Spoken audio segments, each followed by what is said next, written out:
Nourishing Minds, the podcast where we explore the intricate link between mental health and food security. Join me today as we delve into a complex relationship between mental health and food security. And today we're joined by a special guest, one of the mental health experts in Malawi, Dr. Precious Makiyi. Welcome to the show, Dr. Precious Makiyi. Thank you. Can you start by introducing yourself to our listeners? All right. My name is, as I've already mentioned, Dr. Precious Makiyi. I'm one of the mental health experts in Malawi. Some use the word specialists, but I usually have reservations with that word. So I'm usually happy to talk about mental health. I'm usually excited to share my knowledge and experience, and I'm sure that the listeners are out there will get one or two things from me, or rather from this discussion. Sure. So what actually inspired you to focus on this field of mental health? Well, I think for me, mental health, it's everything about life. Actually, we usually say that mental health is a cross-cutting issue. By that we mean that you cannot. Actually, we usually say that mental health is not a health issue, though there is a health attached to it. Mental health is a cross-cutting issue which usually affects almost all the spheres of life, be it socioeconomic issues, be it environmental health issues. Yeah. So, for instance, I don't know whether I should preempt this discussion, but you're talking about food security. Yes. This is where now I'll be proved right, because we're talking about food security and we are linking it with mental health. So I think my main interest is because for me, I feel like mental health is all about our existence. I think I'm quite confused. Can you tell us the relationship between food security and mental health? Thank you. Maybe let's start by defining what mental health is. Yes, actually. Okay, the relationship between mental health and food security. Yes. Let me start by defining what mental health is. And maybe through that definition, we'll be able to understand the link between the two. First of all, when you talk of mental health, according to the World Health Organization, they say that mental health is a state of well-being in which an individual realizes their full potential. Number one. Number two, an individual is able to cope with the normal stresses of life. Number three, after being able to realize your full potential, after being able to cope with the normal stresses of life, one should be able to contribute towards their community. Now, you and me know that this is why our forefathers said, and I quote, Jalan Chirombo. Meaning to say that nobody would contribute to their community development if they are hungry. Nobody would contribute, or nobody will reach their full potential when they are hungry. Let's take for instance a student. I don't think a student would concentrate, would pass exams, would excel academically if they are sleeping on an empty stomach. Nobody would live peacefully with an empty stomach. So by definition, it means anybody, or rather in a situation where there is food insecurity, it means people will have mental health issues ranging from depression to anxiety disorders and what have you. So now, before you proceed, here's the thing. Yeah. Actually, studies, because myself I'm an academician or a researcher, so I believe in evidence.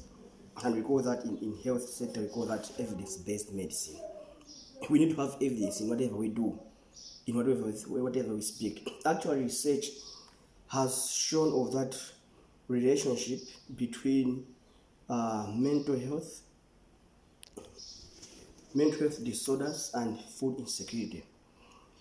I may not have the figures right here with me, but what I can comfortably say without contradiction is that food security contributes to mental ill health conditions or situations, because as I've said, so now here is a link. Apart from the fact that nobody would be happy when they haven't eaten something, nobody would contribute to the community, nobody would realize their potential if they are running on an empty stomach. But also, mental health, we're not talking about mental health, we're talking about the brain. Now, for the brain to function well, it needs energy, it needs food. Also, or rather I would say that for the brain to function well, in the context of children, for the child to have a good brain development, even for us as adults, for our brain to function well, to mature well, to be productive, to control all the body systems, it requires some elements, some nutrients, for instance zinc, some nutrients, some vitamins. So if somebody is not eating, it means the brain is affected. Actually, it's a study that was looking at association between food insecurity and depressive symptoms among adolescents aged between 12 to 15 years old. Where was this? In low and middle income countries, found that there was a prevalence of about 36 to 81%, meaning to say that for in a country or in a community where there is food insecurity, out of 100 people, between 36 and 81 have depression. Where is the depression coming in? It's coming in because of that, specifically because of that food insecurity. So it's that simple. Nutrition contributes to brain functioning, for optimal brain functioning. If there's low nutrition in the body, it means the brain will not optimally function. Obviously, also leading to problems in thinking, problem in interpreting things, problems in concentration, and what have you. So food insecurity has a greater impact on functionality of the brain. Is that what you're saying? Yes, brain functionality, but also at the same time, as I've said, for us to have a good mood, we need to be happy, and nobody can be happy running on an empty stomach. Yes, so it's that right. simple. We are talking here because at least you have eaten. I have eaten, at least. The listeners who are listening to us, at least they have eaten or they're about to eat something. Yeah. I don't think somebody would be listening to this podcast when they haven't eaten for two straight days. No. Obviously, they wouldn't. Even me myself, I cannot do that. You see? So this is where now food security or food contributes towards a good mental health. So how does food insecurity impact mental health, particularly in vulnerable populations? I think I've already explained that. Yeah. Because vulnerable population, for instance, children, as I've said, for children they need some elements for their brain to mature. For you and me, at least our brain has reached maturity, but for them, their brain is maturing. It needs all these elements, all these nutrients. So if in the context where there is food insecurity, it actually affects these vulnerable people like children, like the elderly, and even those with chronic physical conditions like HIV or like cancers. Their bodies need nutrition. Their brain needs nutrition. So obviously they are not getting all this required nutrition, all this required energy. It means their brain is affected, their mental health is affected. Can you give us a clear account on how good nutrition a role good nutrition plays in maintaining good health. All right. I think I may have explained that as well, but also just to specifically mention that, as I've said, maybe I should go in another direction to say, if, let's say, for instance, you and me know, our listeners also know, if the body is not getting enough nutrients, enough energy, malnutrition comes in, and obviously malnutrition affects immunity of the body. This is why for, let's say, children who are malnourished, they usually have increased risk for infections. Why? Because their immunity is compromised. Because their immunity is compromised, obviously they will just be sick. They will always be in the hospital. So that on its own, somebody who is always in the hospital because they are sick, they are malnourished, they have infections, cannot be productive, cannot be happy, cannot be of mentally sound mind. They'll obviously be sad. So you can see how nutrition is indirectly affecting the mental health of individuals. What I explained earlier on, it is now a direct relationship. For this time around, it's indirect because it's going through low immunity, infections, increased frequency of hospitalization, or also if the body is weak, is fragile in a way. Nobody will have a good mental health in that condition. Recently, we've been hearing about suicide cases, although we might not be aware of the causes of those. Can you share us the link between food insecurity and also suicide ideation? The link comes in because obviously somebody who hasn't eaten, who are food insecure, are likely to be depressed. And depression has been shown to be one of the greatest drivers of suicide. Number one. Number two, in a situation where people are hopeless about the future, they don't have food, they have no hope, sometimes people would feel like, what's the essence of living? I better just die. Okay?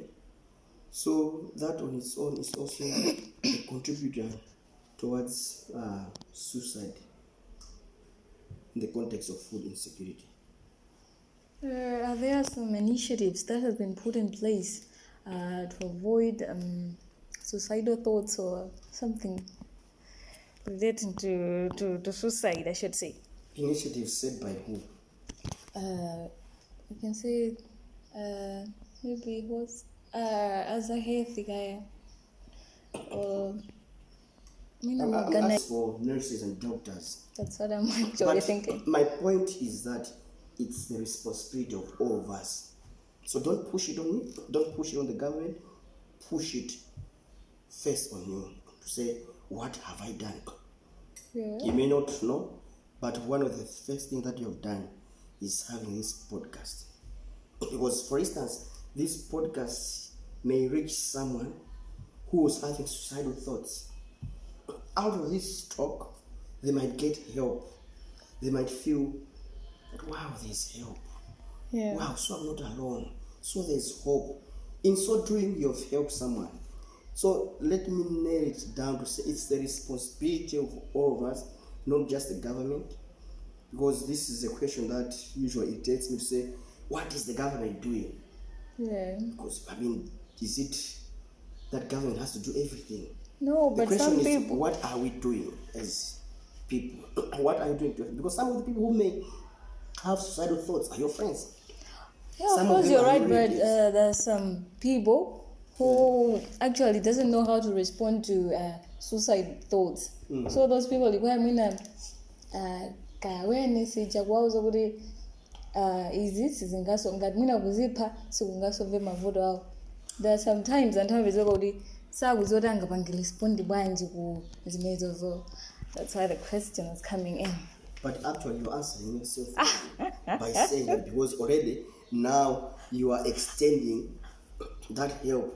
Assuming whatever you have said now, you are telling somebody who is deep into thoughts of suicide, and you tell them what you've just said now, don't you think you have also contributed towards reduced prevalence of suicide? So it's the responsibility of all of us. That's why I'm saying that mental health is not a health issue. Mental health is a cross-cutting issue. People in the media like yourself have a role to play. People in the health sector, people in the environmental, because we're talking of food insecurity here. One of the biggest issues that we should even be talking right now related to food security is climate change. Actually now, there's this concept called One Health, where they're looking at, because human beings have been selfish for quite some time. I must say this with all the respect. But we've always been focusing on our health without considering the health of the planet, the health of the animals that we stay with. Now, the concept of One Health is trying to bring, because the health of animals, the health of human beings, the health of the planet is all interlinked into one thing. If the health of our animals is compromised, it will affect our health.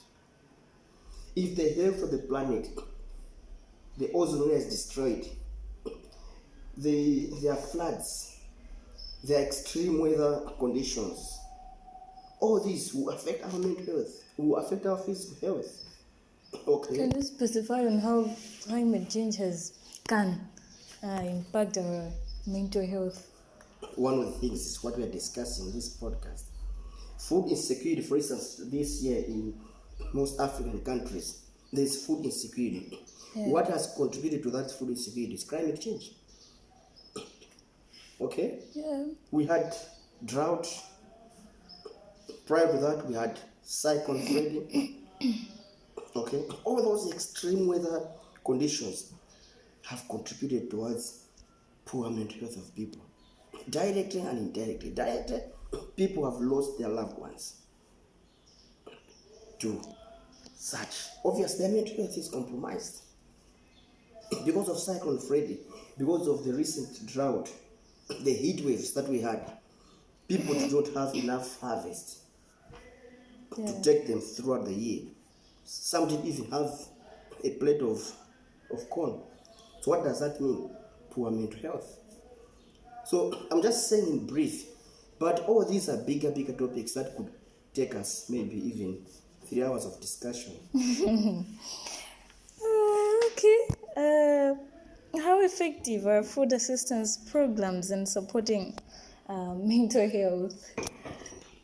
I'm sorry to say this, unless we did a study which would really say they're effective, I would want to be controversial a bit. I would say they're not effective. Why? Because one, they're short term. Yeah. You give somebody maybe a 25 kg of ufa, of maize flour, to a family of say maybe 5 people. How long would that cost them? What happens next? Yeah. I've also heard your school has contributed some food items to Queen's Elizabeth Hospital. I think. Yes, to patients, yeah? I think Zugis and this what they're short term, like. Yeah. You give somebody 25 kg of maize or flour, short term. Am I saying that short term solutions are bad? No, they're good. But we should look at the long term solutions as well. Because this is where now we are showing, or we are not, we are ignoring. Because one of the things is, why don't we intensify programs to deal with the environment? Each year we plant thousands, if not millions of trees. Where are those trees? Just recently, this week actually, it's in the news, part of Zomba Mountain has been destroyed by fire. Yeah. Nobody cares. 2-3 days later, it will just be history. Meanwhile, this is affecting our environment. So nature is mad at human beings. So all these cyclone Fridays, these mudslides that we had, in Blantyre and a few other districts, should be a sign that we should take care of the environment. If we don't, it will backfire. So let's plant more trees. In the long term, that is, let's plant more trees. Mental health is a post-cutting issue. It also goes into the political side of life. Let's have deliberate economic policies that will empower people to be self-reliant, because it's better to teach people how to fish. They will have fish almost the rest of their life. So you're saying if you give them fish, they will eat 2-3 days, they're back to square zero. So as you are giving them fish, teach them how to fish, so that once that fish is gone, they will have started to fish by themselves. So, what advices can you tell people to avoid the issue of mental health in relation to climate change? Well, it's difficult to just say you should avoid this, because as I've said, the most important thing is to go back and look at the root cause. As you have said, you have to teach people how to fish instead of just fishing for them. Mm-hmm. So my question is actually coming from that route, I should say. So that's what I'm saying. We should have a conducive environment where people are empowered economically, so that they can be food secure, they can be economically independent. We've ever achieved that in Malawi some years back, maybe before you were born. I'm just joking. That was around 2006, 7. Yeah. We had bumper harvest in Malawi. We had even enough to sell. So it's possible we can do it. So let's have some deliberate policies by the government, but also as a people we have a responsibility, because you can't have people farming in hills, mountains, hills, destroying the river banks. Is the government destroying river banks? Is the government farming in the mountains, in the hills? No. So it's responsibility of all of us. Every one of us should play their role. Once we play our role well, that other person also plays their role well, we can change the narrative from food insecure nation to a food secured nation. And in so doing, we can have enough, even at household level, at country level, to sell. As we are selling, it means we are getting more income, more forex. I think I think